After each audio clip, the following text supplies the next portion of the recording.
So Wuthering Waves comes out tomorrow, like late nights tomorrow. Don't mind what I got on my head. This is just how it is. It's a shirt. It's that simple. I feel like I'm King Baldwin in this bitch.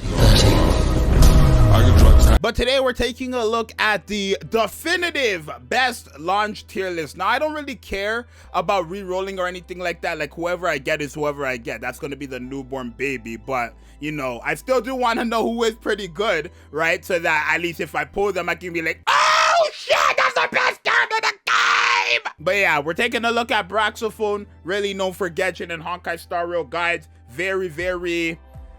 What's the word I'm looking for? What's the word I'm looking for in this situation? Known? Not known. Informative. I got it. Informative. It's really, really informative. So let's take a look at this tier list and let's go. Alrighty, let's go. With Wuthering Waves just around the corner, I wanted to bring you guys a new and updated tier list that goes over the strength of every Wuthering Waves character that we know as of right now. The roster at the moment is quite small, so we'll probably see some Wait, before we even start, who is here that I want to be my character? Now, I'm like the goth type girls. I like those girls. I like girls with tattoos. I like girls with eye patches. I like that. But I don't really care about how good or bad they are because I'm not re-rolling, like I said, right? So when it comes to my main, it's whoever I like. And besides this girl right here with the little red eyes, nobody else here is like doing it for me. I'm sorry. Nobody here right now is doing it for me besides this one with the red eyes. So, hey, I better be able to get her somehow. Changes as new characters get added with newer synergies. But for now, here is my definitive launch tier list for Wuthering Waves. Make sure to update these as time goes on. There's new characters, new synergies, new content, and things added. All that being said, my name is Braxophone. Let's get started. Braxophone. So the first character we'll start with is the Rover. Yo, what's up, Braxophone? Now we're going to talk about the Spectral Rover. Havoc Rover we don't have information on yet because the game is not officially out. This is one day before the game releases, and I don't want Kuro to come for me by talking about leaks. But I can say for Spectral Rover is actually very strong in their own little niche like subsection of the game. Wait, what's the point of ranking a Rover? I mean, I feel like when it comes to a tier list, I guess the Rover counts, but everyone's guaranteed, like, I don't know. I guess it doesn't matter if everyone's guaranteed the character. It's tier list is to tell you if they're good or bad, right? So ignore what I'm saying. Rover on their outro skill has a time stop ability. This basically means that you get about 3 seconds to just wail on the enemy, do whatever you want, whether that's those 3 seconds better count, because if I have a character who can't do the damage, those 3 seconds are gonna go to waste! A active echo that does a lot of damage, or if you're just struggling because the boss moves around too much, this is really helpful for you. But on top of that, at higher sequence nodes, at sequence node 4, I believe, they get a healing ability. What? Brother, okay, I don't even know. I don't know. That's not his fault. That's my fault. I don't know what bro just said. All I heard was Inglet. I don't know what bro just said. Let me go back. What did he say? But on top of that, at higher sequence nodes, at sequence node 4, I believe. Okay, I mean, it's probably something that has to do with the game. I'm gonna just keep going. I don't know. They get a healing ability that scales off of their attack for the whole party. This means by playing Spectral Rover, you can dish out some solid damage, but you can also have a healer on your team. Now, the healing from this character is not actually insane. They're not going to be a top tier healer or anything like that. But the whole thing is, if you are not taking a lot of damage to begin with, then you can add someone that does a little bit more damage in your third slot, which is really nice. And the time stop, like I said, is a small DPS window. Overall, I actually think Spectral Rover is probably... All right, there are QTEs in this game, right? There are QTEs, so that's gonna be nice, right? It's different from Genshin, right? The game is completely different from Genshin, but like I said in my last video, we're not going into this game with the mindset, is this game better than Genshin? Because if we do, we're gonna be let down big time. Trust me. And that's only because Genshin is still gonna come on top, no matter how shit the game is. In A tier or very high B tier. I'm gonna go ahead and put them in A though. For reference, if you're wondering why this list is so short, by the way, there's not a lot of characters, and the discrepancy between the characters' value is not super big right now at the start of the game. So with that said as well, if I were to put like G-Ed in A tier or something, the order doesn't actually matter. I'm actually gonna put G-Ed though, this guy, in S tier. Now I know y'all gonna hate it, but listen to me. That's the Zhao of the game. I know I shouldn't say that because that's not really what it is, but we all think it is. That's the Zhao of the game. That's everyone's favorite character of all time. We already know how this goes. Everyone's gonna love this character, and the people who say they don't like this character are just trying to be different. That's how it is. I'm sorry, because if your favorite character is Zhao and you don't like this guy somehow, I mean, they don't really look the same, but this guy looks like maybe a more grown Zhao. I don't know, but you know where I'm getting the same aura. They got that same aura. So yeah. The reason is because his damage is really, just really insane. It definitely. Then look it. I've seen 87. Is that good? The reason is because his damage is really, just really. Is that 87? Is that really, really good?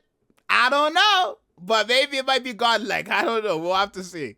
Really insane. It definitely one of the best damage dealers in the entire game, and he has AoE with his ultimate whenever you use no, his. he NIKKE. Oh no, maybe that's just say. I'm like, oh, he cooking. He NIKKE. He like deleted their HP. Yo, shit. I think this is the first banner actually. So that means everyone's gonna have this guy, bro. Resonance Liberation. He's basically going to be able to like sweep up enemies, carry them around, and also deal a ton of AoE. It also makes parrying very easy because he has so many hits going off and basically the circle around him that even if you miss time parrying, you're probably still gonna parry everything that comes your way. His outro. So this guy's literally, if you are a Genshin player, summon for this guy. That's basically, he will make you play your baby mode Genshin. That's what this character does. So if you are a Genshin player and you struggle with parrying and stuff like that, this is your character. And intro skill both just add a ton of damage, and this guy is just a raw arrow damage dealer, and he's really, really great at it. So he's gonna be our first test here. Tao Chi, I was really hoping that she would be like a top tier unit. We're gonna call her Tiffany. Tao Chi seems like a bit much for me, bro. We're gonna call her Tiffany. Just because I really like her design. And she definitely has a pretty cool kit that revolves around timed parries and blocks. But in actuality and in usage, she does tend to fall a little bit short of other damage dealers, and she tends to fall short of other supports. She does have a whole shield portion of her kit, but shielding in this game is not always necessary. It depends on the skill level of the player. So like if you maybe do take a lot of damage because you're not as good at like dodging or parrying, then her value might actually go up a little bit. And that's how most shield characters in this game are going to be. However, her outro skill doesn't add a ton of value. It adds 38% skill deep in effect, which is just another multiplier. It's 1.38 times the damage that you would be doing with skills. But right now, because of how the game works, there's not a ton of characters that just get a ton of damage from their skills specifically and nothing else. And so she does kind of struggle to find like a super strong niche. However, but who's a 4-star and who's a 5-star? That's what I want to know.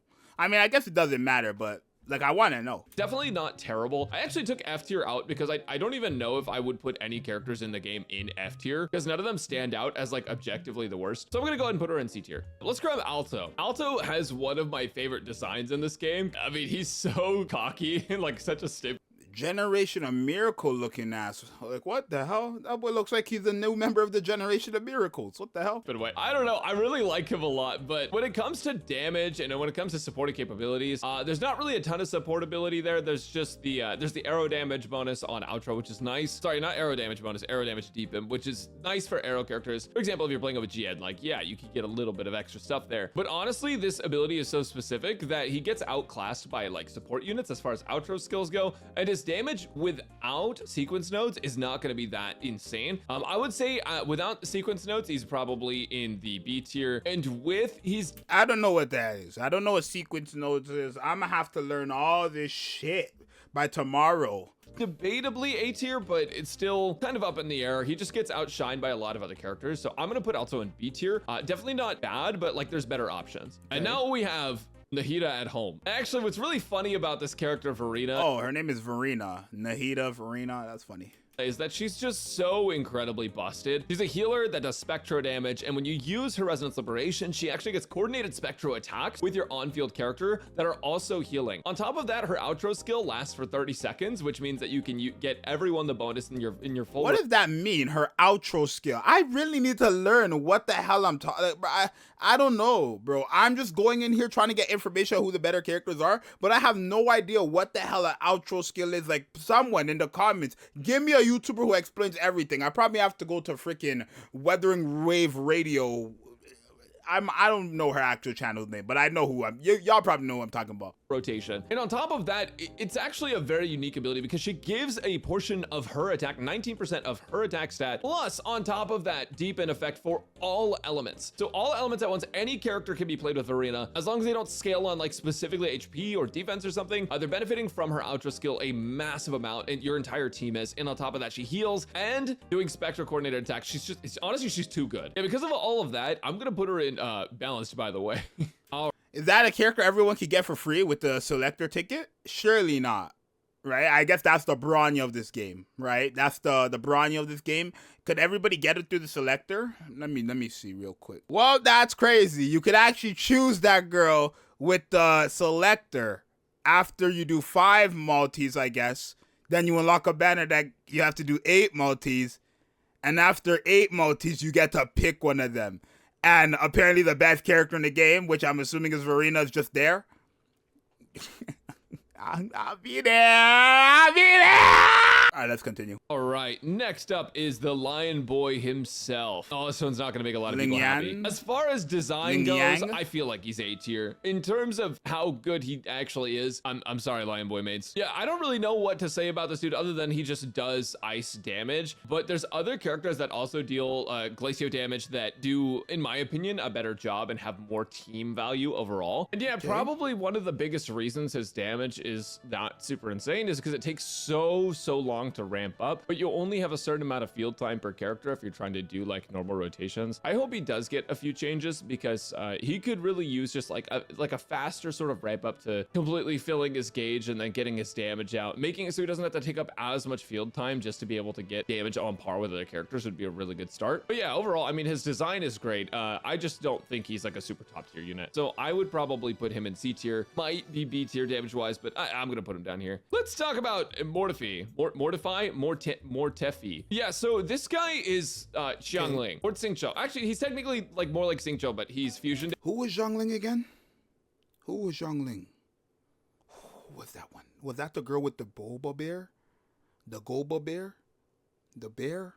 Is that her? I forgot. Damage, which is like the fire damage equivalent. So I actually think this guy is one of the best characters in the entire game. Very easy to use. His skill has a lot of bursty damage on it. Like you just use his skill and it's like a quick hit of really high damage. And when you use his Resonance Liberation, he gets coordinated fusion damage attacks. This adds up to be a lot of damage over time. And on top of that, his coordinated damage attacks, they do 1 hit per basic and 2 hits for heavy. And he gains heavy deepen. It's 38% heavy damage deepen. So the next character that comes, I'm assuming this deepen term is like a buff to what they're doing. Like a parry deepen means, no, parry doesn't do damage. Just like a counter deepen, like increases the counter damage. That's what I'm assuming. I have no idea, bro. I'm gonna need simpler terms because I didn't play the CT. I didn't play the. I ain't getting club beta. I ain't getting the clothes, beta. Let's say it's Jian, for example. He can use heavy attacks and do a lot of damage with them. And so you can actually get more damage from Mortify from using him with Jian in specific characters, but he is a very valuable character. In my opinion, one of the stronger characters in this game. I'm gonna go ahead and put him up in A tier because I don't think he's on par with some of the other units we're gonna put in S, but he's definitely one of the better characters. Next up is Yinlin. Now, I actually don't know her full release kit yet. They still have time to make changes, so that girl looks like freaking Vera Rosen from PGR. Dead ass, bro. She looks like Vera Rosen. Only know based off of what I played in CBT2. Yeah, honestly, she just does a lot of electro damage, and then she also gives electro damage deepen and resonance liberation deepen when you swap off of her. So if she's your first damage dealer and you oh no, we're not gonna pass that. I've seen them jiggles. Deepen and resonance liberation deepen when you swap off of her. So if she's your first damage dealer, yeah, that might be the best character in the game of all time. That might be better than everything any other game has ever seen in their life. That might be the best thing I've ever seen. Oh wow. You swap to another damage dealer like Kalchara or something, they get buffed indirectly by her. And overall, she's just a very powerful character in terms of her damage output and in terms of the support that she provides. I do think that right now she could debatably be put in A tier just because we don't have more than one lightning damage dealer that's going to be like pretty significant. However, she does her job so well that I'm still inclined to put her in S tier, especially with the roster as small as it is. So I'm gonna put her up in S tier. Leave it to the 2 limited 5-star characters to be up in S tier. Don't worry, I'll put another one up in S tier right now. I actually think... Is that a name? Holy Havoc damage? That Danjin, the force... Oh, I was about to say, Lord. No way they're going to be that lazy to name somebody that. Because I know we have gaming or gaming in Genshin, but holy havoc damage, if that was a character's name, I swear I was not playing. Star DPS character, the Havoc damage dealer. He's absolutely insane. Stupidly broken. I'm gonna keep it real with you guys. She can solo almost every boss in the entire game. I mean, most characters can, right? But she makes it very easy. The fact that she has full uptime basically all the time. She can always be played on field. There's never a time where it feels like, okay, it's time to switch off dungeon. She just wants all of the field time in the game. She does a ridiculous amount of damage. Nice. I don't know what they were thinking when they were cooking with her multipliers, because she is so strong. The only downside is that she is a bit risky to play because she loses HP, but she can also gain her HP back. So if you're a really high skill player, Well, I don't think that's gonna be a problem if everyone literally has access to Verina. What's her name? Verina. That's how I'm gonna always remember the name. Go back to Verina. If everybody has access to that character, or at least has the opportunity of picking that character, then I don't think healing's gonna be a problem based on how my man's described it. Not taking a lot of hits and you're doing a lot of like parrying and stuff, Dungeon ends up being one of the strongest characters in the entire game in terms of both general damage output and just clearing like all of the content. Now the downside to Dungeon, like I said, is if you're not a super high skill player, she ends up becoming like A or B tier just because she is really like risky to play. I don't know if I like that logic. I don't know. I'm like, I guess it's valid, but I don't like that. I don't like hearing that. You have to be a skilled player, and if you're a skilled player, the character goes like is up in tiers. If you're not that skilled of a player, it goes down. I don't like hearing that, even if it is true, because it's just like that's not a selling point. That's horrible. I mean, for me, I'm godlike in every game I play. I'm be Elden Ring in 2 hours. But like that's such a, I don't know. I don't really like hearing that. And maybe people don't as well. I don't know. And if you're playing a character that gets low HP all the time and you take a lot of damage, then that's a problem, right? But for high skill players, Dungeon, one of the best characters in the entire game. And she's a 4-star character too. So keep that in mind, guys. If you get Dungeon as a 4-star and you invest into her, she is absolutely insane. Jitchin is probably one of the most controversial. Bro, we're gonna call her Justin. I'm not calling her no. I don't even know what that says. We're calling her Justin, bro. Characters in the entirety of Wuthering Waves, and she has 2 big reasons why. Well, I guess 3. The third is that she honestly just isn't that useful in the game as is right now. Her damage isn't anything to write home about. It's not bad, but it's certainly not something that like stands out as like insanely high damage. But her support capabilities also aren't like super useful either. I will say that there's something to be said for sure about having AoE grouping, and especially on her Resonance Liberation, being able to instantly AoE group a bunch of people is really nice, especially in Overworld where you have lots of smaller mobs. And for high level content that's like many enemies, she can be very good. Her AoE damage can also be pretty solid. But the downside is that like a lot of the content in this game is not AoE content where you can group small mobs. A lot of the higher end Tower of Adversity might have 1 or 2 small enemies and 1 big enemy. I'm assuming Tower of Adversity is like MOC or Spiral Abyss. That's the only thing that I can think of, because I don't know. The grouping isn't really super useful for, and the AoE damage is only really useful against, AoE multiple targets. And on top of that, she has a shield, but as I've kind of always talked about, shielding in this game isn't super useful as of right now. At least with the enemies we have in the game, shielding isn't like something that you super need, because if you can just dodge, then shielding isn't necessary. And dodging and parrying is a major part of this game and the skill ceiling for this game. So I'm gonna put her in B tier, and I guess I'll see you guys on Reddit. I have a feeling some people are gonna get mad because there's like a bottom tier down here, so I'm just adding an F tier that nobody's gonna be at yet. And I'll probably also get people mad at me for not putting anyone in F tier, but look, I'm gonna be honest, everyone's like pretty decent. There hasn't been like an objectively worst character in the game yet, at least from what I've tested. So I mean, are there any ever, like, how do I want to say this? Are there ever any bad characters in these types of games? Like, let's keep it a 100%, like, let's just keep it a G. Anybody invests into any of these characters, sells their soul, and that character is going to be the new best character in the game, bro. That's just how it is. That lion boy down there, you max him out, get his perfect gear set. That boy's doing more numbers than the characters in S. That's just how it is for these types of games. But there's some games where you could fully sell your soul to make the character as powerful as they can be, and they're just still garbage. I feel like in this type of game, that's not going to be the case if you do build up these characters correctly. That's just my opinion, though. Let's talk about culture Kalcharo. I thought his name was better as Kakarot. I thought that was sick. It is what it is. Kalcharo is actually a lot better than I gave him credit for a long time ago. He's not actually that complicated to play, and he did get a few changes from the closed beta test to release, and because of that, he ends up being like a pretty strong character. He's the best pairing at the moment for Yinlin, and his damage output is really solid. So I'm gonna put him in A tier for now. Yeah, he's just up there. He's just. I believe that's a character. Yeah, Yinlin. I don't know. I think that was a character. One of those characters. I think so. Really good. I mean, that is what it is. And another standard 5-star that is pretty dang good is actually Encore. Now, Encore is a fusion DPS, but she a Gojira? A Gojira? A Gojira? When I played her in CBT2, she was absolutely incredible, and even on release, with all of the changes that were made to other characters and combat and stuff, she still is one of the better characters in the game. She is a very, very powerful fusion DPS, and she combos well with Mortify, and of course, she can be used with like many of the other supports in the game. Verina can be used with anyone, so I don't really count her, but with Mortify, she is very good, and in general, Encore is just a very strong character, just high damage. She's also one of the characters like Yinlin and like Kalcharo, where you could swap off during their heavy channeling, and that means that the bomb that she sets off, you don't actually lose any uptime on that because you can just activate it and then just blow up and do tons of damage. Good character. Let's talk about Yang Yang. Now, she was actually. I don't like that name either, Yang Yang. I mean, just call her Yang. Or Yin Yang? What's Yang? Yo, Yang Yang. That's a mouthful. We're gonna call her Yang, or we're gonna call her Yasoka.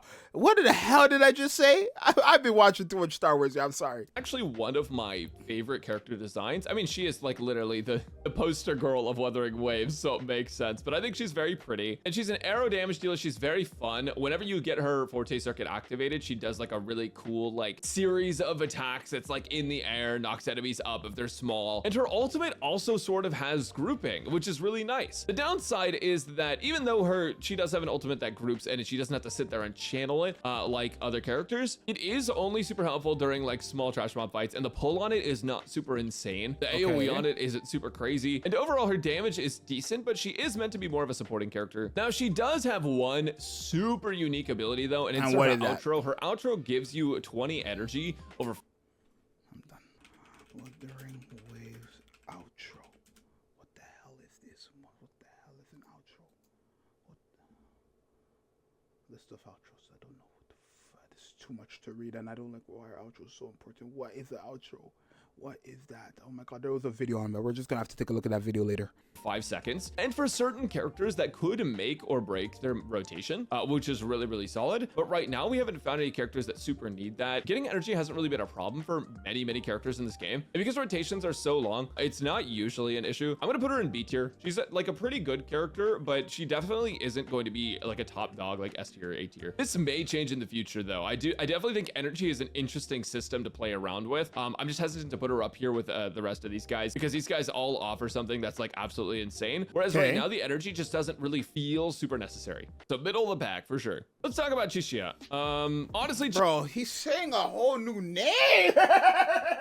I'm sorry, y'all. We're renaming every character. He just said something completely different. That boy said Chixia, and it's like Chixia. No, he's not saying the name. That could not be the name, bro. I'm changing every character's.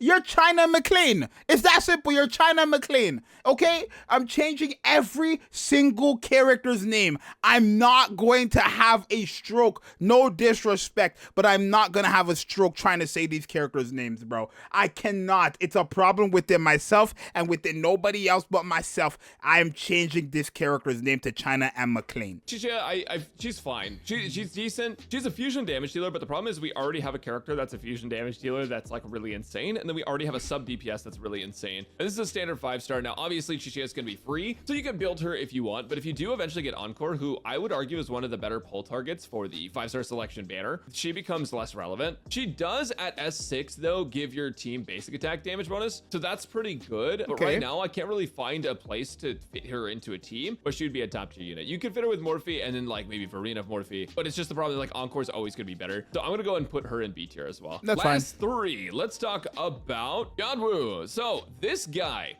Discord mod here. I like him a lot more after hearing his JP voice. I think he's kind of cool. So Yono basically, I guess he's more like Fischl then. Basically just does electro damage over time, kind of like as you do attacks on your other characters. He also is a shielder, and that's one of the reasons why I don't feel like he's like a top unit, is because, like I said, shielding is like not super useful. This is with his sequence node specifically, he gets the shield. I should specify that because I don't want anyone to be like, he's not a shielder. That's true. Not until he has sequence nodes. But his damage is actually pretty significant. The amount of damage that he adds to the fight is really good. And overall, he's one of the few sub DPS characters we have in this game. Sub DPS are actually very important in this game because it's like you have very long rotations. So if you're going to stick with long rotations, that means that you are going to need characters to do damage sort of while they're not on the field, if you want to actually make use of everyone on your team. So I would put him up in A tier for I'm telling y'all right now, I could get every single one of these characters. It's gonna take me 8 years to build every single one of them. On top of them constantly adding characters, let's keep it a G. You find 4 characters, find them to beat every single card in the game, and then you slowly work on building different teams. That's just the reality. You're not building every single character you pull because it's literally impossible in these games unless you, guess what, work with the government. Now, next up, let's talk about Sanhua. So she is a glacial damage Please dealer. please, this character needs to be S or A tier, please. I will go for this character.